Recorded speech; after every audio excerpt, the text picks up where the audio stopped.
بسم اللہ الرحمن الرحیم۔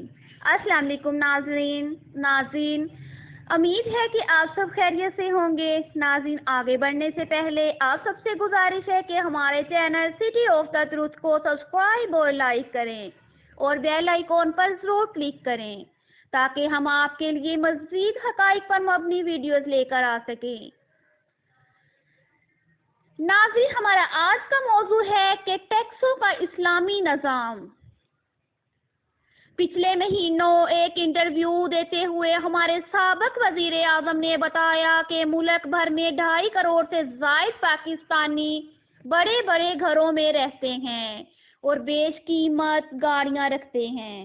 ان کا رہن سہن بھی شاہانہ ہے، مگر ان میں بہت کم افراد ایمانداری سے ٹیکس ادا کرتے ہیں۔ انہوں نے پھر شکوہ کیا کہ جب دولت مند پاکستانی ہی ٹیکس نہیں دیتے تو ملک کیسے ترقی کر سکتا ہے۔ یہ حقیقت ہے کہ ٹیکس نظام کا مؤثر نہ ہونا اور ٹیکس چوری ان چند بنیادی وجوہ میں سے ایک ہے جن کے باعث وطن عزیز ترقی یافتہ اور خوشحال مملکت نہیں بن سکا۔ دیگر اہم وجوہ میں سرکاری اور نجی سطح پر پائی جانے والی کرپشن اور حکمران طبقے کی نااہلی سر فہرست ہے۔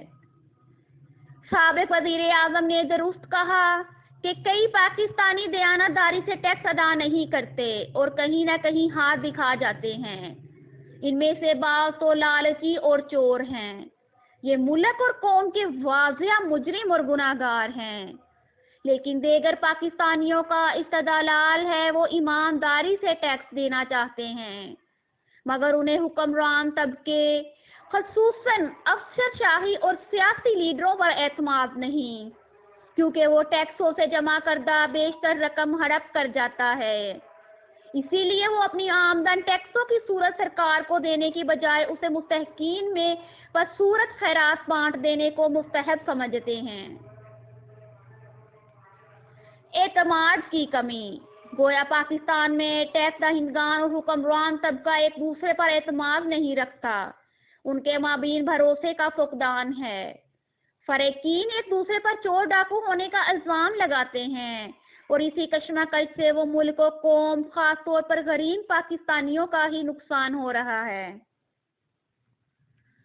چونکہ ٹیکس نظام غیر منصفانہ ہے، لہذا اس جنگ میں عام پاکستانی ہی پیس رہا ہے اور بدقسمتی سے اس کا کوئی پرسان حال نہیں۔ ماہرین معیشت کا دعویٰ ہے کہ پی ٹی آئی دور حکومت میں مہنگائی کے نئے ریکارڈ بن چکے۔ وجہ یہ ہے کہ حکومت نے مختلف ٹیکسوں کی شرح میں اضافہ کر دیا۔ کمپنیوں نے اپنی مصنوعات اور خدمات کی قیمتیں بڑھا کر یہ اضافہ عوام کی طرف منتقل کر ڈالا۔ اسی باعث سبھی چیزیں مہنگی ہو گئی۔ حکومت کا استدلال یہ ہے کہ ٹیکسوں کی شرح میں خاص اضافہ نہیں ہوا، بلکہ اس کا اصل جرم یہ ہے کہ وہ غیر دستاویزاتی قومی معیشت کو دستاویزی بنانا چاہتی ہیں۔ مقصد یہ ہے کہ ٹیکس چور قانون کی گرفت میں آ سکیں۔ جواب میں کاروبار تجارت میں بیٹھے بڑے ٹیکس چوروں نے ایکا کر کے اور کارٹل بنا کر مصنوعی مہنگائی پیدا کر ڈالی ہے۔ مدعا یہ ہے کہ ٹیکس نظام مؤثر بنانے کی سرکاری مہم کو ناکام بنایا جا سکے، لہذا مہنگائی کرپٹ دولت مند پاکستانیوں کی پیدا گردہ ہے۔ ادھر پورے ٹیکس نہ دینے والے پاکستانی یہ دلیل بھی دیتے ہیں کہ پاکستان میں مغربی ماہرین کا بنایا ٹیکس نظام کام کر رہا ہے۔ یہ نظام بنیادی طور پر غریب دشمن ملک بلکہ ظالمانہ ہے۔ مغربی ممالک میں یہ نظام اس لیے کامیاب ہوا کہ وہاں عام آدمی کی آمدن زیادہ ہے، لہذا سبھی ٹیکس دینے کے بعد بھی اس کے پاس اتنی رقم بچ جاتی ہے کہ وہ اپنے روزمرہ اخراجات پورے کر سکے۔ پاکستان میں تو کروڑوں افراد کی روزانہ آمدن صرف 200 سے 500 روپے کے درمیان ہے۔ ان بیچاروں سے زبردستی ٹیکس لینا جرم بلکہ بہت بڑا ظلم ہے۔ مغربی ٹیکس سسٹم میں دراصل ٹیکسوں کی کثرت ہے۔ انکم ٹیکس، سیکس ٹیکس، کارپوریٹ ٹیکس، کسٹمز ڈیوٹیاں اور ایکسائز ڈیوٹیاں تو بنیادی ٹیکس ہیں۔ مغربی ٹیکس نظام۔ یہ عیاں ہے کہ مغربی ٹیکس نظام میں عام آدمی کو کوئی فائدہ نہیں مل سکا۔ ٹیکس چوری کے بعد حکومت کو رقم نہ ملے تو وہ جاری اخراجات پورے کرنے کے لیے مالیاتی اداروں سے قرض لیتی ہے۔ پچھلے 20 برس سے پے در پہ قرضے لینے کی وجہ سے آج پاکستان 36,000 ارب روپے کا مقروض ہو چکا ہے۔ پاکستانی حکومت کی ٹیکسوں کی صورت سالانہ 4,500 ارب روپے آمدن ہوتی ہے۔ اس رقم کا بیشتر حصہ صرف 3 جگہوں پہ لگتا ہے۔ نمبر 1، 50% قرضے اتارنے اور سود دینے پر۔ نمبر 2، 20% تنخواہیں اور پینشنیں دینے پر۔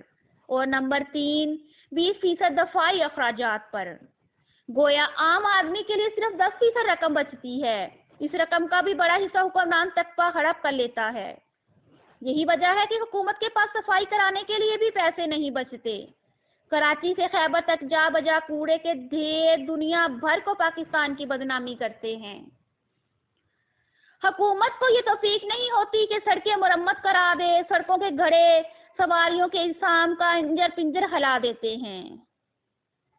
ظلم کی انتہا یہ ہے کہ مروجہ ٹیکس نظام میں انڈائریکٹ یا الٹے پلٹے ٹیکسوں کی حصہ 70% ہے، یعنی وہ امیر اور غریب کے مابین فرق کے بغیر ہر پاکستانی پر لگتے ہیں۔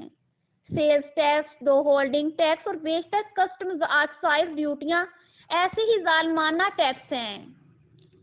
انصاف سے آری اس بھیانک ٹیکس نظام کا نتیجہ ہے کہ ایک امیر آدمی اگر ماہانہ دال، روٹی اور گوشت خریدنے پر بالفرض 5,000 روپے بطور ٹیکس دیتا ہے تو غریب بھی اتنی ہی رقم ادا کرے گا۔ امیر کو تو کوئی فرق نہیں پڑتا، بیچارے غریب کی بیشتر آمدن انڈائریکٹ ٹیکسوں کی بدولت سرکاری خزانے میں پہنچ جاتی ہے۔